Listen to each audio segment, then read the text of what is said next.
जोंनि दोलोनिया बुङोबा आं सिफ जागोन आं बिदिनो होगोन आंथ' आरो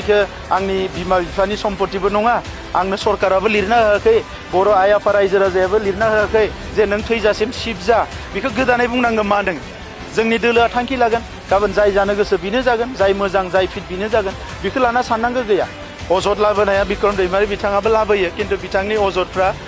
जेबो जुक्ति गैया जुक्ति थानाय अजदबा आं फिननाय होगौमोन जेबो जुक्ति गैया जे प्रमद बर'आ थाखा होनो नाङाखै सोङैदो फिथा दखानिया बुंदो जे थाखा होदो होननानै गावनि दोलोनि मानसिजोंनो भिडिअ दोखो दोखो रायजानाय मोनसे ससियेल मिडियाआव भाइरेल जादों दा बेफोरबायदि माखासे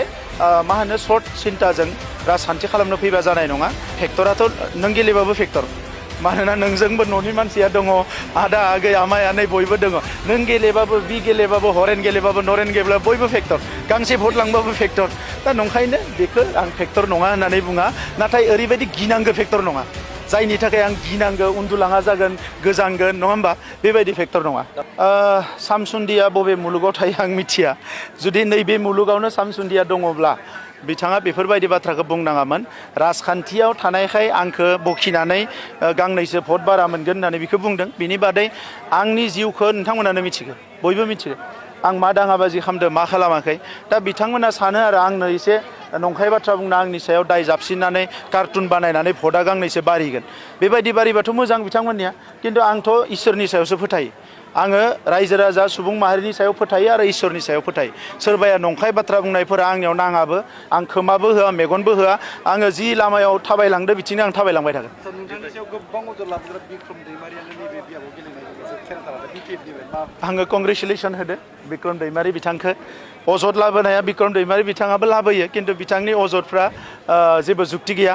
जुक्ति थानाय अजदबा आं फिननाय होगौमोन जेबो जुक्ति गैया गतिके बिक्रम दैमारि बिथाङाबो राजखान्थियाव गोसो दङ बेबायदिथ' गोबां मानसि थायो खिन्थु फायजेननायनिफ्राय मा खालामखो थांनाय खनसेयाव चिराङाव इलेक्सन केम्पिंआव आं ससियेल मिडियाआवसो नुदों जे प्रमद बर'आ थाखा होनो नाङाखै सोङैदो फिथा दखानिया बुंदो जे थाखा होदो होननानै दा बेबायदि सौग्रावनाया बिथांमोना गोबां जागोन दाख्लैबावै गावनि दोलोनि मानसिजोंनो भिडिअ दोखो दोखो रायजानाय मोनसे ससियेल मिडियाआव भाइरेल जादों दा बेफोरबायदि माखासे मा होनो सर्ट सिन्ताजों राजखान्थि खालामनो फैबा जानाय नङा जोंनि हारिखौ बड'फानि सिमांजों जोंनि दैदेनगिरिफोरनि सिमांजों मोनसे गेरेमसा हारि दानो थाखाय जों मोनसे गोलाव समनि थांखि लानानै आवगायलांनांगोन बेबायदि लामा थाबायनाय समाव बिक्रम दैमारि हाजार फैगोन हाजार थांगोन फेक्टराथ' नों गेलेबाबो फेक्टर मानोना नोंजोंबो न'नि मानसिया दङ आदा आगै आमाय आनै बयबो दङ नों गेलेबाबो बि गेलेबाबो हरेन गेलेबाबो नरेन गेलेबाबो बयबो फेक्टर गांसे भट लांबाबो फेक्टर दा नंखायनो बेखौ आं फेक्टर नङा होननानै बुङा नाथाय ओरैबायदि गिनांगौ फेक्टर नङा जायनि थाखाय आं गिनांगौ उन्दुलाङा जागोन गोजांगोन नङा होमबा बेबायदि फेक्टर नङा